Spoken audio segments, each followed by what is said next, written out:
channel of Kentron. Hey, this video is for the Bookworms of the Green Party, Bookworms. I read this book the other day, and I'm a little down right now, honestly. Like all these girl problems really got me down right now. If Jay-Z thought I was having girl problems, I think he'd feel bad for me with my girl problems right now. And,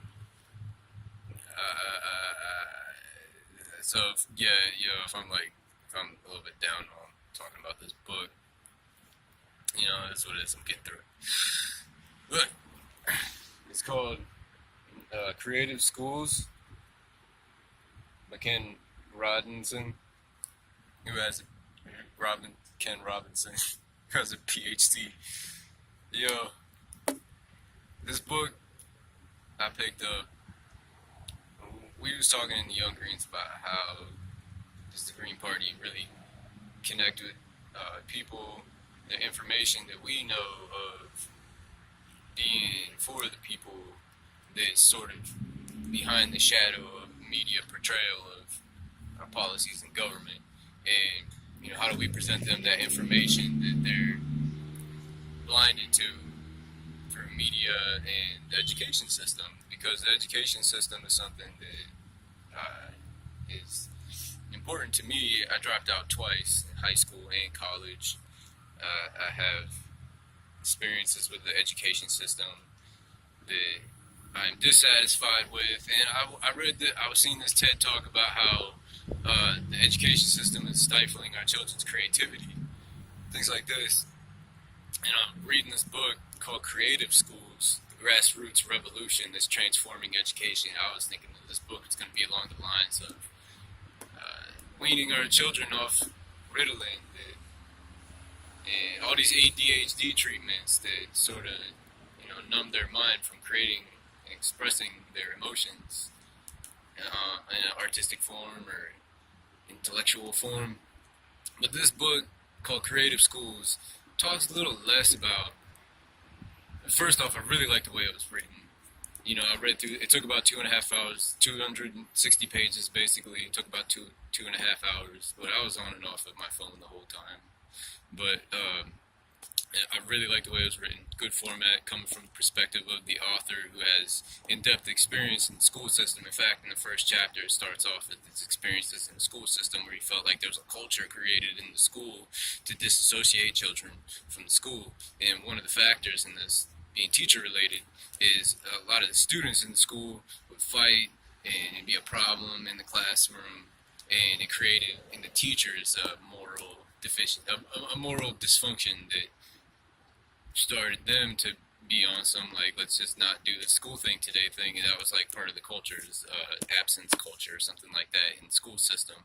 And a lot of school systems are probably experiencing the same sort of thing. And it really reminded me of when that 8-year-old boy was bullied in was at Cincinnati, Ohio, when he suicided after his bullying. In the Young Greens, we had also authored up a statement of dissatisfaction with the school board down there, and a couple of the organizers protested inequality in the school systems, and that's a big factor in this book about creative schools, which is inequality in the school systems, whereas children aren't going to have these sorts of emotional damages in a wealthy school district versus a school district that might be struggling financially. So this book doesn't necessarily spell out, what's the next step or the next generation from schools, although it does point out,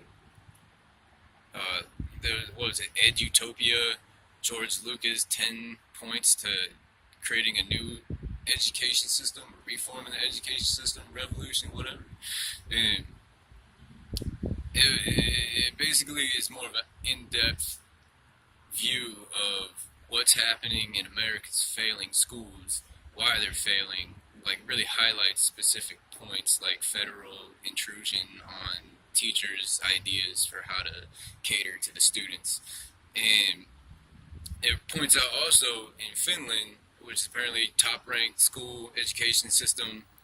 Every year they rule school, and what they do is they have not a test and rate the students. They don't have performance tests so much as a priority over teacher rating and testing, and they have a really compassionate approach to the teachers and what they go through as teachers and how they teach. And that's the big difference apparently in Finland. They have a number of approaches they take to their education system that make them the top ranked education system in the world, but also that they're focused on teachers and the importance of teaching is a big part of their lesson. And so that's something that we don't do in America. In fact, teachers are supposed to be reimbursed when they come out of pockets for their students because they oftentimes do. And under the Betsy DeVos education department, we're talking about cutting the reimbursements when teachers come out of pockets for their students. Because teachers are underpaid in America, and that's pretty well known. And especially for some of the dangers that they face being human bodies in an education system too, whereas we are seeing really unfair sentencing and just like inappropriate for addressing the situation kind of judicial direction. It can be a dangerous place for teachers to be, who are human beings among other human beings, when chemistry happens and the school morale either declines or increases. So he talks about in this book that morale is incredibly important, and you have a great school with great teachers. Well, there's a really good quote in here, something about it's great teachers that make great schools. And they talk about students come to school, they're learning in two different ways: organizational skills, intellectual skills, and about how the purpose of the education system is oftentimes intertwined economically just as much as intellectually, and that is the biggest dysfunction of our school system, is the flow of funds, pretty much, because that trickles it's a trick. First off, when it trickles down onto the students and everything, when we have unhappy teachers, and then we have unhappy students, and when we have an unhappy school, the school is going to fail and it'll be shut down. And that was another good point that they taught in this book also, is that economically, intellectually, and individually, students are impacted the most. It is a big group of people in any given school, something like 50 million children in school at a time, and school sizes really kind of watered down the individual experience in schools. And they talk about in this book the individuality of the students is a most important factor in education. And so taking an approach that caters to the individuality of students is something that needs to be allowed on a federal level, on a local level, on a financial level, when we're talking about economics of the schools. And there's so much more in this book that I really want to talk and speak on. I'm just looking forward to getting another book and reading into all that information right now to try to drown out some of the fucking sadness hours. If there was any one last review point that I would like to make on this book, is that there was a really profound notion in this book presented that I really enjoyed, and that I think you'll really enjoy too. And it is amazing couple of factoids coming together to really paint the picture of, just being an earthling in America. It's just the oddity of human consciousness, and it goes something like, in America's education system, it pointed out in two different spots in the book. You can just put it together reading through it. First off, it points out that there are animals that test with intelligence scores comparable to toddlers, to our tots. they have smarts. Like a 5-year-old dog has the intelligence of a 4-year-old tot, or something like that. Or no, just a dog, like dogs in general have the intelligence level of like 4-year-old tots. They recognize hundreds of words. They do basic math. So we have animals that compare on an intellectual level with human beings, right? In the same existence, we have 17-year-old children who are performing at an intellectual level around a second and third graders, which is amazing because that's not far off from that 4-year-old tot. So in the American education system, and granted individually everybody's different, we're missing our goals of education and intelligence in some cases, in a lot of cases. So the profound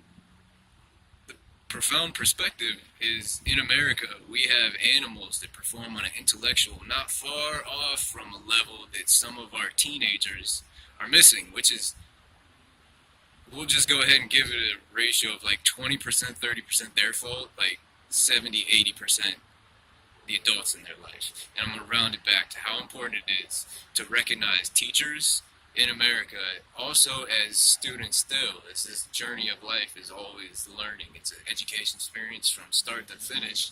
And that it's important in our education system to recognize also our teachers, our students, and their education and grooming to be better teachers and better people to continue through it. And when it comes to career and profession and being human at the end of the day, we can support our teachers in new and profound ways that'll really kind of level out our animal intellectual to our tot margins. I don't know. Anyway, this is Kentron.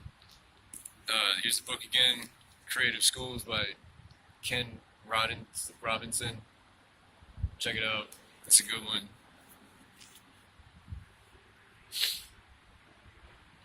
And, save the fucking internet.